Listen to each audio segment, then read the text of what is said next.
G'day guys, the new face of Offtap Brewing. Only until my beard comes back, seriously. Okay, I was just sitting here having a beer and seriously watching the brewed palette. Where's my beer? Just coming back out the beer. Just watching the brewed palette.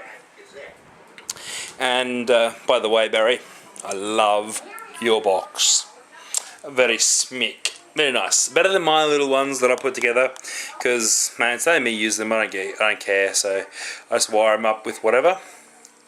But how to hold your fridges shut, guy? I've got two options for you. One is understand how your fridge works. The other is get some straps and wrap it round. Here's your get some straps, wrap it round option. Okay, and I use these. Okay, so get some straps. Yeah, it's hard to do with one hand. It's just a safety strap with a clasp here, and you just feed that in, wrap it around your fridge. I'll tighten it up and show you what it looks like.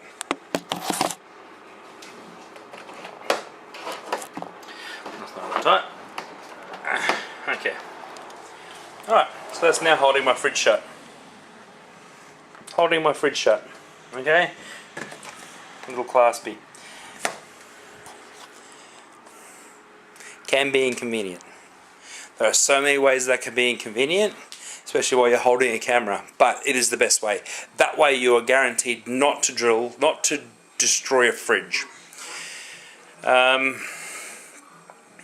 The way a fridge works, okay, the way air conditioning works, and I'll really simplify this for you. My father-in-law is a fridge mechanic, and he has been teaching me, basically because he knows I go out and buy fridges and what to look for, how to run them, how to test them, how to blah blah blah blah blah blah blah blah. Anyhow, you cannot have a chemical reaction to make cold without heat. So you've got a heat line and a cold line. Your fridge panel inside your fridge is the cold line. If you've got an older fridge, the big black spaghetti of tubing at the back is your heat line, and it's there to dispense heats. If you've got a modern day fridge like this one, where it's enclosed in the back, and down there you have the heat coil wrapped up and a fan on it. So it's blowing and it's like it's fan cooled on the heat line. Okay, and we all know fridges have these things, right? We all know that they have these. Okay, but as far as fridge manufacturing goes, how do we stop those things from sticking, condensating up and freezing? Well, we run the heat line around the fridge so our magnets don't freeze up and stick. So what I'm saying, guys, is you've got a heat line, not in your door, you've got a heat line, a return gas line that runs through here. Now you can get a hasp and staple, drill holes, rivet it in, right, rivet that hasp and staple in and lock your fridge. Click, click, click, click, okay? And like just drill into your fridge and rivet, and I've done it on a few of my fridges and been lucky 2 out of 3 times. Unlucky, I got a face full of gas. Boom. Now I'll show you what I'm talking about. Here's my digital temperature probe. 26 degrees. This is on the door. 26 degrees, 26 degrees on the door. Okay? Now let's move over to the fridge. Okay, we're on the fridge now. On the actual freezer part. Okay. Oh, 25. 25. 25. 25. And this is the freezer. 26. What's going on? It's a freezer. Come on, guys. It's a freezer. 27. Okay. The freezer's off. The freezer's stopped running. The fridge has stopped running. That, on me testing it, went up to 32. Okay. The actual freezer. Oh, there we go. I'll just open the freezer. That'll do it. That'll start it. Okay. It's always the way. Don't film with animals or refrigerators. but there is a gas line that runs through there, and it is a considerable difference between the temperature there and there. You're talking 4 degrees.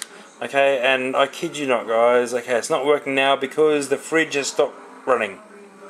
The fridge has stopped cycling, so there's no gas. Anyhow, that's an easy way to test. The other way to test, if you don't have a cheap, we're talking, a few bob for this sort of model, and very cheap for this sort of model, infrared thermometer. Bubbles and Chalk will be offering these ones when the shop opens soon. You can also use corn flour and metho. And what you do, if you want to drill into the side of your fridge and you want to drill into a locking mechanism, you use corn flour and metho and make up a sort of very light paste, very liquidy paste. And then you paint that on the side of your fridge and freezer. You paint it on there. Okay, guys, and obviously being metho and corn flour, the hottest part will evaporate soonest. You'll actually see a dry line, and you'll actually see the element in that fridge, like within a couple of mil, so you know where to drill and where not to drill. Alright,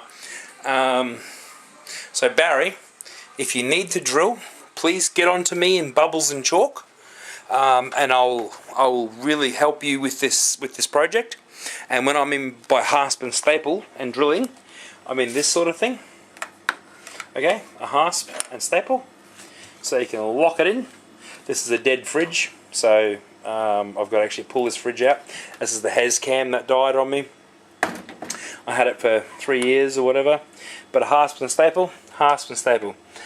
I consider that the best way to lock your fridge. With a hasp and staple, you can actually lock it and padlock it, so you're the only one inside it. The clipping, the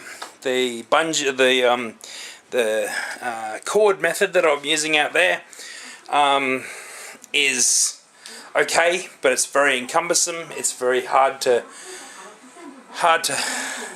use when you're trying to get shit in and shit out. To be honest, the hasp and staple is done.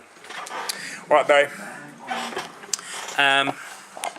I hope this video could help you guys out there.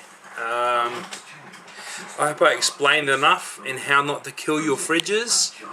A $25 investment for a thermometer, or metho and corn flour to find it. I'm not going to do the corn flour method because I'm half cat and I'm just sitting here watching your guys' videos. It's Homebrew Wednesday. This isn't a Homebrew Wednesday video, guys. I'm watching your video and I've got to tell you this information, Barry. Alright, remember, beer makes you smarter. Please log on to Bubbles and Chalk. Hit Tiny Brewer up on YouTube. Go on the forum, or if you want to actually join the Bubbles and Chalk Club, hit me up and I'll invite you to the private page where you can ask all sorts of information and have people answer you. We're not in there posting crap, nudie pictures or anything. We're in there just answering questions. And remember, the club motto is there are no stupid questions. If you need help on anything, if I don't know, I can put you onto someone who does know. So that's what Bubbles and Chalk is about. Cheers, guys. Thanks for watching.